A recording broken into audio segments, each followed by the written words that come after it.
Hello everyone, welcome back to my channel. I am Dr. Roshan. Myself, Dr. Khalis, MBBS, General Physician, Consultant Physician.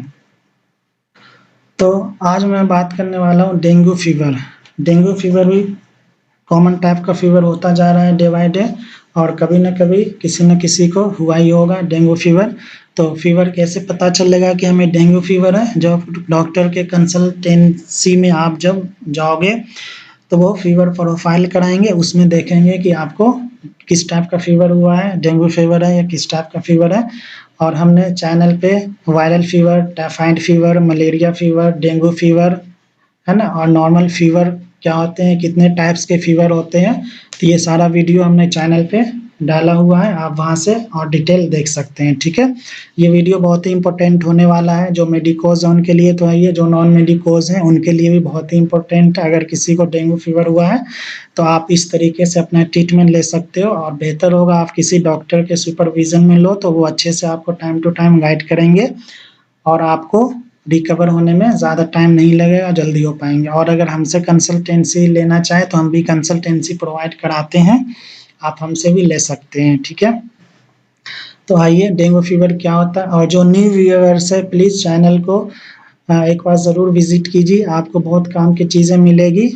और channel को ज़रूर जाके subscribe कीजिए और bell icon को hit कीजिए ताकि जो भी न्यू वीडियोस आए वो आपको हेल्पफुल हो, आपको नोटिफिकेशन पहुंच जाए। ठीक है, और वीडियो को ज़्यादा से ज़्यादा शेयर कीजिए ताकि नीडी पर्सन तक ये वीडियो पहुंच जाए। तो आइए बात करते हैं डेंगू फीवर। डेंगू फीवर एक टाइप का क्या होता है, वायरल फीवर होता है। इसको हम ब्रेक बोन फीवर भी बोलते हैं। ब्रेक बोन फीवर क्यों बोलते हैं? क्योंकि जब डेंगू फीवर होता है ना, तो इस तरीके से बॉडी में दर्द होता है, पेन होता है, हड्डी हड्डी में दर्द होता है, ऐसा लगता है हड्डी कट के गिर जाएगा। ठीक है ना, इस वजह से इसे बोला गया है ब्रेक बोन फीवर, यानी पेन बहुत होता है, हड्डियों में दर्द होता है, आपको महसूस होगा कि हमारा हड्डी में दर्द हो रहा है अगर किसी को डेंगू फीवर हुआ होगा तो। ठीक है, एग्जैक्ट तो आपको पता चलेगा जब हम फीवर प्रोफाइल कराएंगे, तो उससे एग्जैक्ट पता चलता है आपको किस टाइप का फीवर है। तो उसमें डेंगू फीवर होगा तो इस तरीके से आपको पता चलेगा। और डेंगू फीवर जो होता है मेनली ये स्प्रेड होता है एडिस इजिप्टी मॉस्किटो होता है, उसके बाइट करने से होता है। ठीक है, तो जो भी लोग हैं अपने घरों को साफ सफाई के साथ रखें, मच्छर को पैदा होने ना दें। ठीक है, घरों की सफाई पे ध्यान दें और सर्कुलेशन मेंटेन करें घरों में ताकि मच्छर ना पैदा होगा तो बीमारी हो सकती है। इसमें भी जो फीवर होता है हाई ग्रेड फीवर होता है, 103 टू 104 फ़ारेनहाइट तक पहुंच जाता है फीवर। ठीक है, इसीलिए हाई ग्रेड फीवर बोलते हैं। इसमें हेडेक होगा, आई पेन होगा। ठीक है, आई ऑर्बिट पे ऐसा फील होगा कि दर्द दर्द हो रहा है, मसल्स पेन होंगे, कभी कभी रैशेज देखने को मिलते हैं जिसमें जॉइंट पेन होगा। जॉइंट पेन यानी हड्डियों के जॉइंट में दर्द होगा, इसलिए बोला गया ब्रेक बोन फीवर। ठीक है ना, उसके बाद बोन में पेन होगा, आपको खुद महसूस होगा, डिहाइड्रेशन टाइप फील होगा, वोमिटिंग टाइप लगेगा। ठीक है, तो ये सारे क्या थे, सिम्टम्स थे। तो सिम्टम्स इस तरीके से आप देख सकते हो, हेडेक होगा, आई पेन, जॉइंट पेन, वोमिटिंग, है ना। उसके बाद बोन पेन होगा, मसल्स पेन हो सकते हैं, हाई ग्रेड फीवर तो होता ही है। इन्वेस्टिगेशन हम जब कराएंगे, सीबीसी जब हम कराएंगे, तो उसमें प्लेटलेट काउंट जो होगा बहुत ही डिक्रीज होगा, बहुत कम देखने को मिलेगा। ठीक है, ट्रीटमेंट की बात करेंगे तो सबसे पहले जो होम रेमिडीज के तौर पे आप देख सकते हो, तो drink more and more water, जितना पानी आप पी सको, नॉर्मल पानी पियो तो और अच्छा है।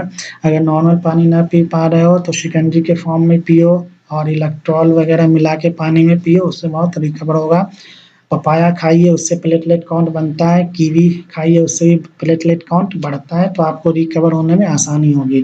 ये तो था होम रेमिडीज़ के बारे में। अब हम देखते हैं टैबलेट, मेडिसिनल ट्रीटमेंट क्या-क्या देंगे। तो एक आता है कैरिपिल टैबलेट आता है। ठीक है, ये डेंगू फीवर में दी जाती है प्लेटलेट को बढ़ाने के लिए। ठीक है, इस तरीके का इमेज है, कैरिपिल के नेम से मार्केट में आता है, बट ये थोड़ा कॉस्टली आता है, लेकिन डेंगू फीवर हुआ है तो आपको लेना ही पड़ेगा, है ना। तो इसमें होता क्या है, कैरी का पपाया लीफ से ये बनता है। ठीक है, इस तरीके का होता है। आप डॉक्टर के सुपरविजन में जाएंगे तो वो आपको गाइड करेंगे। ये जो होते हैं डोज इसका देखते हैं, ये 1100 mg का होता है बीडी। दिन में 2 बार टैबलेट लेना होता है, मिनिमम 5 डेज के लिए इसको लेना ही लेना है। ठीक है, 5 डेज के लिए लीजिए, फिर उसके बाद 19-20 आपको फील होगा। ठीक है, तो फिर आप फिर दोबारा से फीवर प्रोफाइल होगा, उसमें रिपोर्ट देखेंगे, फिर हिसाब से फिर दवाई चलेगी दोबारा। तो इसके कुछ साइड इफेक्ट देखने को मिलते हैं। नौजिया वोमिटिंग टाइप का लगेगा, यानी जी मिचलाना, उल्टी टाइप होना, स्टोमक पेन, पेट में थोड़ा थोड़ा मीठा मीठा दर्द महसूस होगा, छाती में जलन है ना, हार्टबर्न टाइप का लगेगा, इंडाइजेशन है ना, खाना जो है वो नहीं पचना, सही से नहीं पचेगा। तो ये तो था टैबलेट। अगर किसी को टैबलेट लेने में दिक्कत होती है, बहुत सारे होते हैं पेशेंट जो टैबलेट नहीं खा पाते हैं, तो उनके लिए एक सिरप आता है, ठीक है ना, सिरप टी-साइट करके आते हैं, और ये सिरप जो होता है बच्चों में और एडल्ट में दोनों में हम दे सकते हैं। लेकिन कैरिपिल टैबलेट जो होता है वो बच्चों में अमूमन नहीं दी जाती है, बच्चों में ये सिरप प्रिस्क्राइब करते हैं डॉक्टर, ठीक है। तो हम लोग जो है सिरप प्रिस्क्राइब करते हैं बच्चों के लिए। अगर कोई एडल्ट है जो कि टैबलेट नहीं खा पा रहा है, तो उनके लिए ये सिरप आता है मार्केट में, इसी नेम से टी-साइट नेम से आता है, तो आप वो ले सकते हो, ठीक है।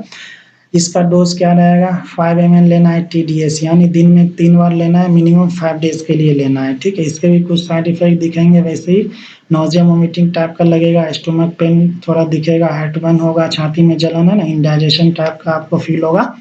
उसके बाद एंटीबायोटिक इसके साथ देते हैं, तो कलेवाम आता है, ठीक है। कलेवाम एक ब्रांड नेम है, 625 mg का होता है।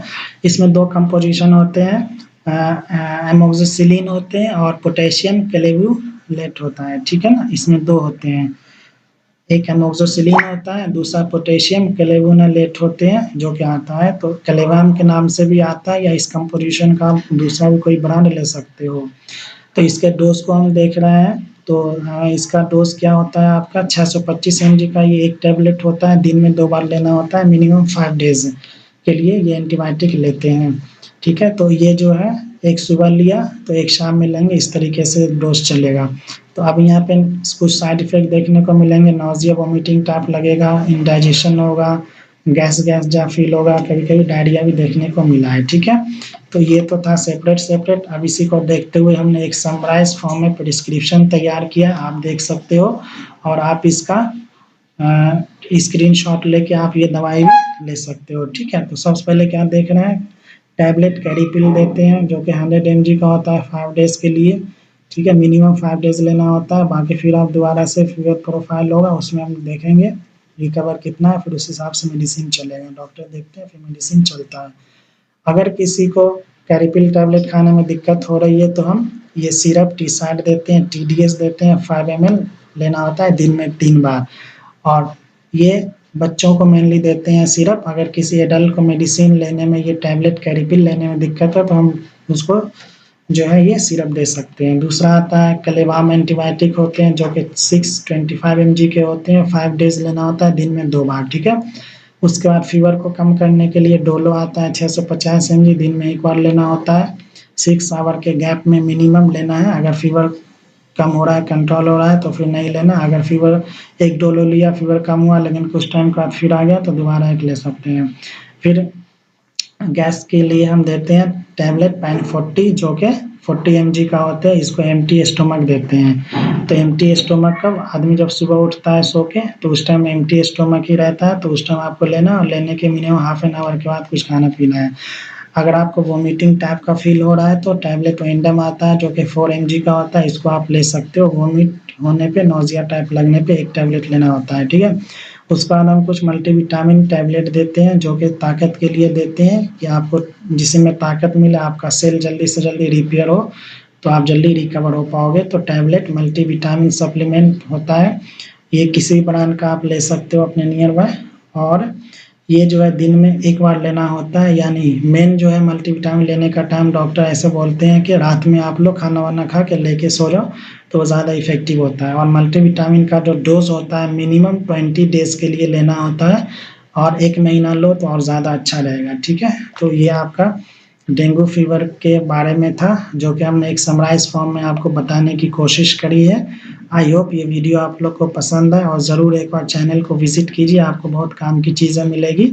और चैनल को आप ज़रूर जाके सब्सक्राइब कीजिए, और जो नीडी पर्सन है वहाँ तक इसको पहुँचाइए। तो ये हमने डेंगू फीवर के बारे में पूरा डिटेल में हमने समराइज फॉर्म में बताने की कोशिश करी है। Okay, thank you for now, thank you so much.